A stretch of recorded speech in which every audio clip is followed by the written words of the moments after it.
삼각관계 속에서 끝없이 자신의 내면을 속이고 가면 속에서 살아가다가 결국에 사람들과 관계 속에서 굉장한 갈등, 끝없는 대립, 이러한 관계 속의 갈등 속에 헤매이고 있는 자신의 모습이 바로 우물에 빠진 돼지의 형상, 그래서 우물에 빠져서 나오지 못한 채 그 안에서 허덕이고 있는 그 돼지의 형상을 닮았다. 이 내용은 낯선 여름이라고 하는 소설을 원작으로 한 돼지가 우물에 빠진 날, 돼지가 우물에 빠진 날이라고 하는 그러한 연극의 제목입니다.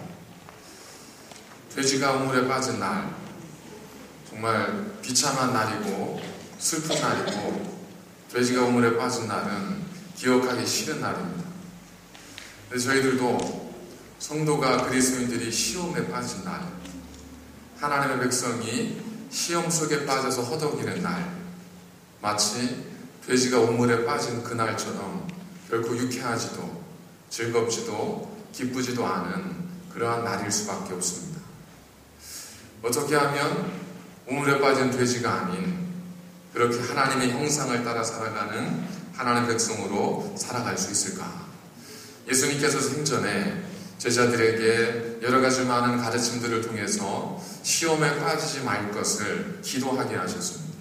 저희들이 늘 기억하고 있는 주의 기도, 주님이 가르치는 기도에도 보면 우리로 시험에 들게 하지 마시옵고, 이건 예수님께서 우리로 하여금 기도하라고 주신 기도의 제목입니다. 겟세마네 동산에서 예수님께서는 제자들에게 너희가 항상 깨어있어 기도하라. 마음의 용이도되 육신이 약하도다. 왜냐하면 시험에 들지 않도록 항상 깨어있어 기도하라 라고 말씀하시면서 우리가 시험에 빠지지 않도록, 시험을 이길 수 있도록 언제나 기도할 것을 주님께서는 말씀하셨습니다. 이처럼 시험이라고 하는 것은 그리스도인들에게 있어서 돼지가 우물에 빠지는 날과 같이 그 시험에 빠지는 날은 우리에게는 있어서는 안 되는, 없어야 되는, 우리가 이겨야 되는 그러한 날임에도 불구하고 우리는 그러한 시험으로부터 자유롭지 못하다는 사실, 누구나 시험 속에서 허덕이고 있다는 사실을 우리는 또한 부인할 수가 없습니다. 과연 하나님을 믿고자 하는 그리스도인들을 무엇이 시험에 빠지게 하는가? 누구도 원치 않는 그 시험에 빠지는 것은 무엇을 통해 우리에게 일어나게 되는가라는 것이 오늘 말씀을 통해서 우리가 함께 나누고 생각하고 듣게 될 하나님의 음성입니다. 두 가지를 통해서 무엇이 우리를 시험에 들게 하는가 하는 것을 살펴보도록 하겠습니다. 첫 번째는 뭐냐면 우리가 생각하지 못했던 그것들, 때로는 우리가 너무 사소하게 여겼던 그것들이 우리를 시험에 빠지게 할 수 있다는 겁니다. 저희들이 오늘 계속해서 읽지는 않았지만 42절 이하에 보면 화 있을진저 라는 말로 주의 말씀이 계속됩니다. 누가복음에는 6번에 걸쳐서 화 있을진저 그 말씀이 계속되고, 동일한 사건을 기록하고 있는 마태복음 23장에는 7번에 걸쳐서 화 있을진저 라는 말이 계속 되어지고 있습니다. 화 있을진저 서기관, 외식하는 서기관과 바리새인들아. 그런데 한번 저희들이 생각해 볼 수 있는 것은 예수님께서 화 있을진저 라고 말씀하신 게 어딘가 하는 겁니다. 주님께서 말씀하신 그곳은 한 바리새인의 집이었어요. 그런데 주님께서 어떻게 해서 그 바리새인의 집에 가게 되었는가? 그 바리새인이 주님의 말씀을 듣다가 주님을 자신의 집으로 초청했기 때문이었습니다. 그래서 주님을 자신의 집에 초청하고 주님을 모시고 음식을 준비해서 주님께 대접을 했는데, 주님께서 음식을 드실 때에 손을 안 씻고 음식을 드셨습니다. 아우 더러워. 이게 아니고요. 손을 안 씻고 음식을 드시는 주님 모습을 보면서 바리새인은 성경에 보면 그 모습을 이상히 여겼더라 라고 말씀하고 있거든요.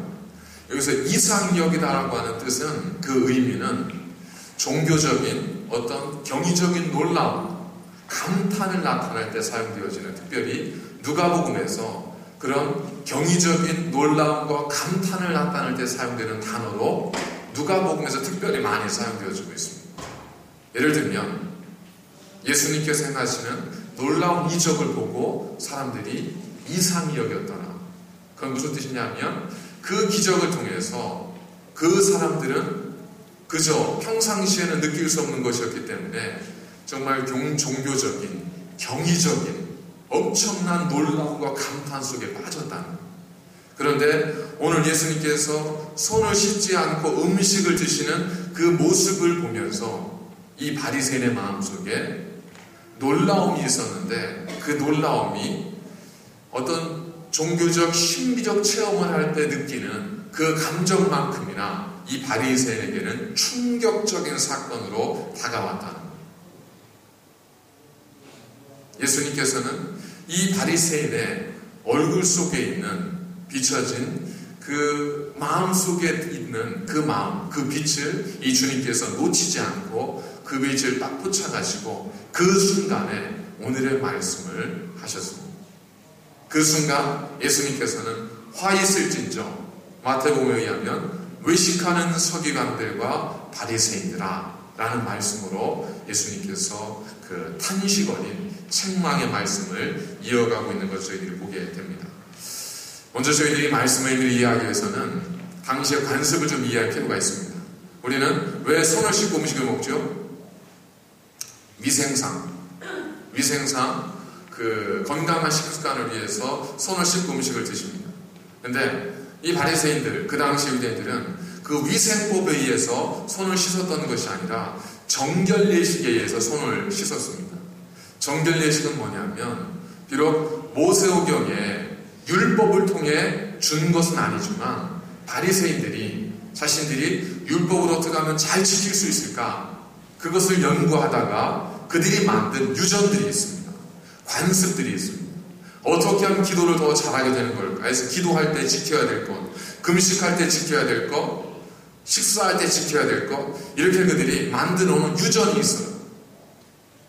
이거는 율법에 포함된 건 아니지만 그들이 그 유전으로 첨가시켜서 지켜왔던, 철저히 지켜왔던 그들의 관습이었습니다. 바리새인들만이 아니고 당시의 유대인들은 대부분 이 관습을 철저하게 지켰습니다. 그런데 예수님께서 오셔서 그 율법을 지키지 않고 그 관습을 지키지 않고 식사를 하시니까, 아니 예수님이 유대인인데 어떻게 그 손을 씻지 않고 식사를 하실 수 있는가 라는 것 때문에 이 바리새인의 마음에는 정말 못 볼 걸 본 것처럼 너무 의아하고 너무 놀라웠던 것. 그 순간 예수님께서는 오늘의 말씀을 이어가고 계신데 한번 생각해 보십시오. 당시에 바리새인들에 의해서 예수님은 누구냐면, 비록 누가복음이 11장까지밖에 안 왔지만 그 이전에도 얼마든지 수많은 바리새인들이, 제사장들이 예수님을 미워하고 예수님을 배척했던 것을 저희들이 보아왔지 않습니까? 고향에서는 예수님께서 믿지 않는 사람들로 인해 기적도 행하지 않고 배척당하셨습니다. 예수님은 바리새인들에게 죄인들의 친구요, 가까이 할 수 없는 존재였습니다. 때로는 신성 모독까지 일삼는 그러한 존재가 예수님이었습니다. 자, 죄인과 식사하는 것이 무슨 문제인가? 저희들이 선한 사마리아인의 그 비유에 보면 레위인과 제사장이 지나가다가 그 피 묻은 쓰러져 있는 여리고에서 강도 만난 사람을 도와주지 않았잖아요. 그 이유는 그들이 나빠서가 아닙니다.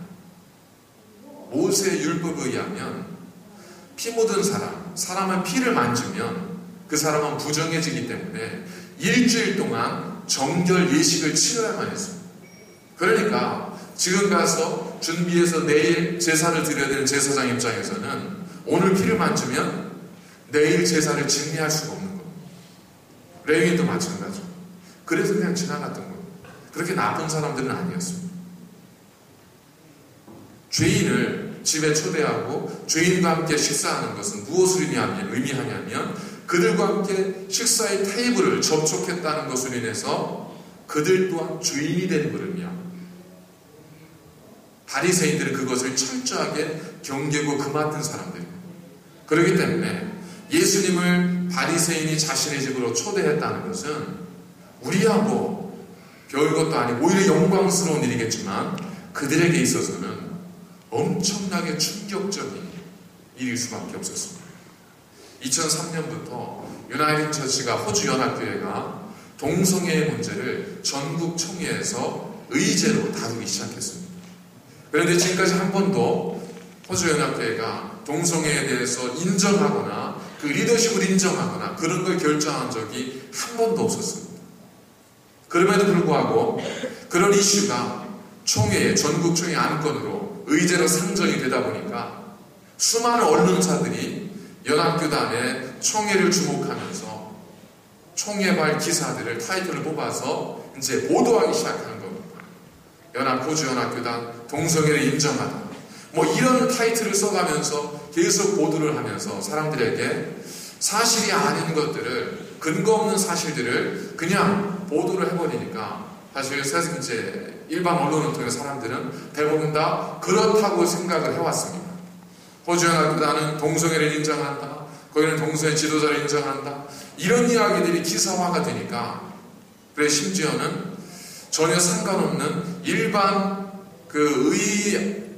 안건을 표결하는 거수하는 장면을 캡처해서 그걸 동성애 기사와 함께 실어버려서 마치 총대가 찬성한 것처럼 그런 기사도 발표가 되어서 나중에 총회를 통해서 총회에서 인정한 총회에서 그 총회발 기사만 여러분들이 교회에 인정하고 나머지 일반 기사들은 무시하십시오 라고 하는 그런 어떤 그 지시문까지 내려올 정도였었습니다.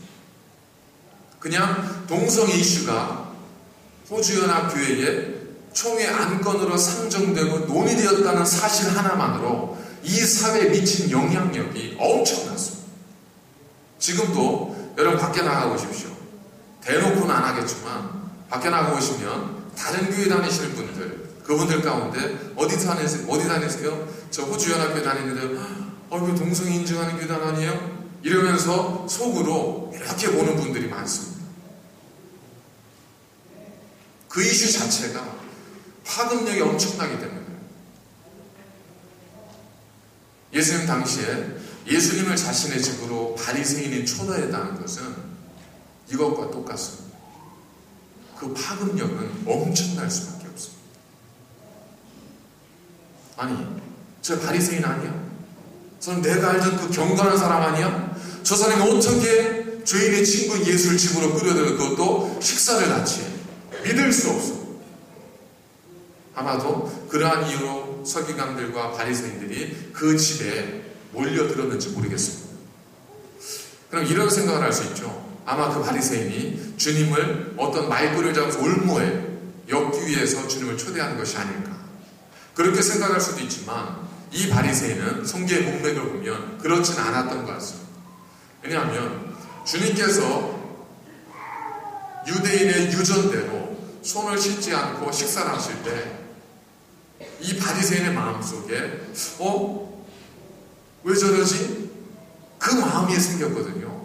근데 이 바리새인이 그것 가지고 올거리 잘 걸렸다. 너 이제 죽어봐라 하면서 그걸 가지고 주님 당신이 어찌하여 유대인의 율법 유전을 따르지 않습니까? 라고 공격한 게 아니에요. 그는 마음에 그걸 너무 놀랍게 여겼습니다. 전혀 뜻밖의 일이었기 때문에. 그래서 마음의 이상하게 여겼는데 오히려 주님께서 그것을 가지고 말씀을 시작한 겁니다.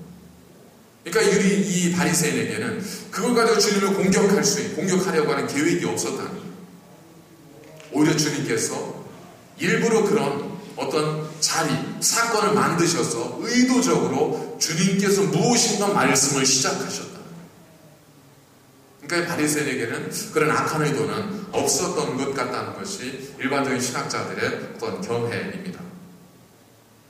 자, 이처럼 바리새인은 그와 같은 후폭풍, 다른 사람도 받게 되는 불안하고 불편한 시선들, 이 모든 것들을 다 감수하고 예수님을 자기 집에 초대했습니다.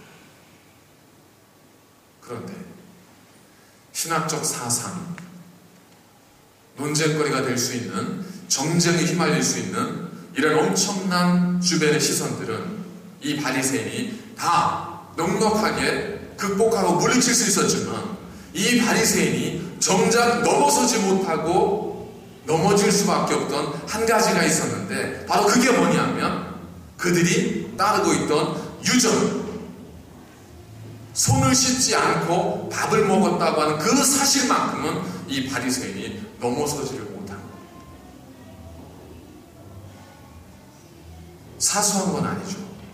왜냐하면 유대인들이 철저하게 지키고 따랐던 그들의 유전이었기 때문에 결코 사소한 건 아니지만, 그러나 그 예수님을 비난을 강조하고 자신의 집에 초청할 정도로 그렇게 열린 마음, 그렇게 초당적인 마음을 가졌던 바리새인의 처음 마음을 생각하면, 손을 씻지 않았다는 그 한 가지 사실 때문에 주님에 대해 기이 여기고 주님에 대해 이상한 눈초리를 가졌다는 것 자체가 사실은 좀 안타까운 일이죠.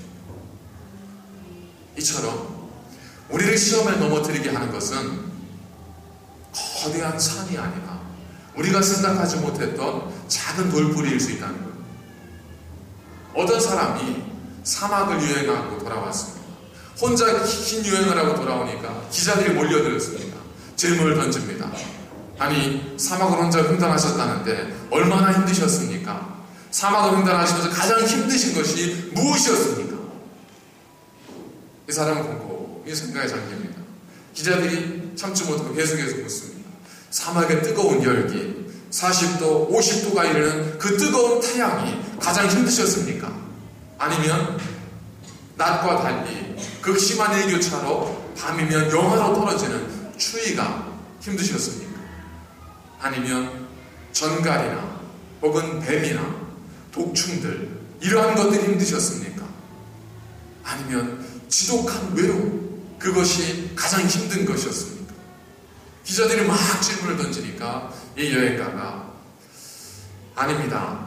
제가 사막을 여행하면서 가장 힘들었던 것은 제 발 속에 들어온 작은 모래알들 때문에 너무 힘들었습니다. 그 모래알들이기 때문에 한순간도 편할 시간이 없었습니다. 이 여행자에게 신발 속에 들어온 모래알은 결코 작은 것이 아니었습니다. 생각하지 못한 엄청난 그에게 아픔이었고 시험이었습니다. 이처럼 우리들도 신앙생활을 하면서 우리를 시험에 빠지게 하고 우리를 넘어지게 하는 것은 신학적 논쟁, 교단마다 차이가 있는 어떠한 사건을 바라보는 어떤 신학적 관점, 이러한 것들 때문이 아니지 않습니까? 여러분이 경험하셨던 어려움과 시험을 생각해 보세요. 예수님처럼 복음을 전하다가 들었던 나를 향한 조롱과 멸시와 비웃음 때문에 시험에 빠진 적 있으십니까? 하나님을 믿는 것 때문에 세상에서 받았던 고통과 고난과 사람의 시선 때문에 여러분 시험에 빠져서 절망하신 적이 있습니까? 그게 아니라 대부분 우리가 시험에 빠져서 넘어진 것은 주의 말씀을 전하면서 들었던 비웃음과 조롱과 비난 때문이 아니라 그저 밥 한 번 먹다가 스쳐 지나가던 누군가 이야기했던 그 한마디 때문에 시험에 들고 상처가 되고 상심이 되어서 그래서 넘어지고 그래서 쓰러지지 않으셨습니까? 복음 들고 십자가 들고 말씀 지키기 위해서 열심히 살다가 받은 그 상처 때문에 시험 들기보다 내가 얼마나 주님이 열심히 섬겼는데 나를 안 알아주고 나를 인정해 주지 않는 사람들의 그 마음 때문에 상처받고 시험에 빠져서 넘어지고 쓰러지진 않았습니까? 그것이 결코 작은 것은 아니지만 아마도 우리가 전혀 생각지 못했던 것일 겁니다. 우리는 신앙생활하면서 내가 열심히 신앙생활하면 모든 게 다 잘 될 거라고 생각합니다.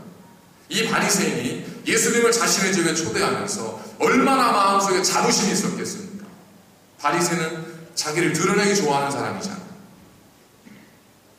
내가 그래도 이 정도는 되는 사람이야. 예수님을 집에 초대해놓고 선한 목적으로 주님을 초대해놓고 오히려 초대하지 않았으면 좋았을 법한 그러한 일을 겪었잖아요. 그런 일을 겪으면 우리는 어떻게 생각해요? 아, 내가 다시는 이런 거 하나 봐. 내가 좋은 일을 하려다가 이게 뭐야? 이런 생각하게 되잖아요. 이 바리새인도 좋은 의도로 예수님을 초청했다가 오히려 된소리를 맞았어요. 사실은 된소리가 아니라 자기가 미처 발견하지 못했던 자기 속에 자기를 넘어뜨리고 있는 그 돌뿌리를 비로소 주님을 만난 다음에야 발견하게 된 거죠. 한번 우리 자신을 돌아보십시오. 신앙생활하면서 나를 넘어뜨리는 것이 무엇이었습니까? 나를 힘들게 하고 나를 괴롭게 하는 것이 정말 무엇이었습니까? 하나님의 말씀을 붙들고 그대로 살지 못하는 내 자신이 괴로워서 잠 못 이루셨습니까? 아니면 나를 좋아하지 않고 내 인사를 받아주지 않아서 괘씸해서 그것 때문에 잠 못 이루셨습니까? 어떤 밤이 더 많을까요? 어떤 괴로움이 더 크실까요? 기도가 나오지 않아서 하나님 내 입을 열어 기도하게 하십시오. 그것 때문에 하나님께 눈물 지으며 기도했던 적이 많으십니까? 하나님 저 인간 저래고도 잘 되는 게 억울합니다. 표현은 안 했어도 마음속으로 그것 때문에 가슴 아파서 괴로워하는 적이 더 많으십니까? 우리를 넘어뜨리는 것은 결국 우리가 생각하는 진리가 아닙니다. 우리를 넘어뜨리는 것은 결국 우리가 그렇게 생각하는 말씀과의 어떤 전쟁 때문이 아닙니다. 우리가 생각하는 것은, 우리를 넘어지게 하는 것은 우리도 생각하지 못했던 뜻밖의 것들입니다. 작은 것들입니다. 작은 여우가 울타리를 허무는 것처럼 우리는 그러한 것들 때문에 넘어질 수 있다는 겁니다. 그때 우리가 생각해야 될 것이 뭐겠습니까? 그거는 다 비본질적인 것들이에요. 살다 보면 얼마든 있을 수 있는 것입니다. 그러한 것들은 우리가 그러한 시험이 우리 마음에 찾아올 때 과연 내가 이것 때문에 아파하는 것이 그리스도인의 삶에 맞는 것인가? 그런 일이야 어디에서 얼마든 있을 수 있으니까 그냥 그거 넘기면 되는 거예요. 쉽지는 않겠지만 왜? 내가 무엇하러 온 거죠? 내가 사람한테 인사받으러 온 거 아니지 않습니까? 인정받으러 온 거 아니지 않습니까? 다른 목적으로 온 게 아니라 하나님을 만나러 왔기 때문에 하나님을 만났으면 말씀을 통해 삶의 큰 은혜를 받았으면 그걸 하나님을 경험하셨으면 그걸로 됐지시죠. 국이 짜든 싱겁든 깍두기가 쪼마든 크든 그런 것 때문에 시험 들기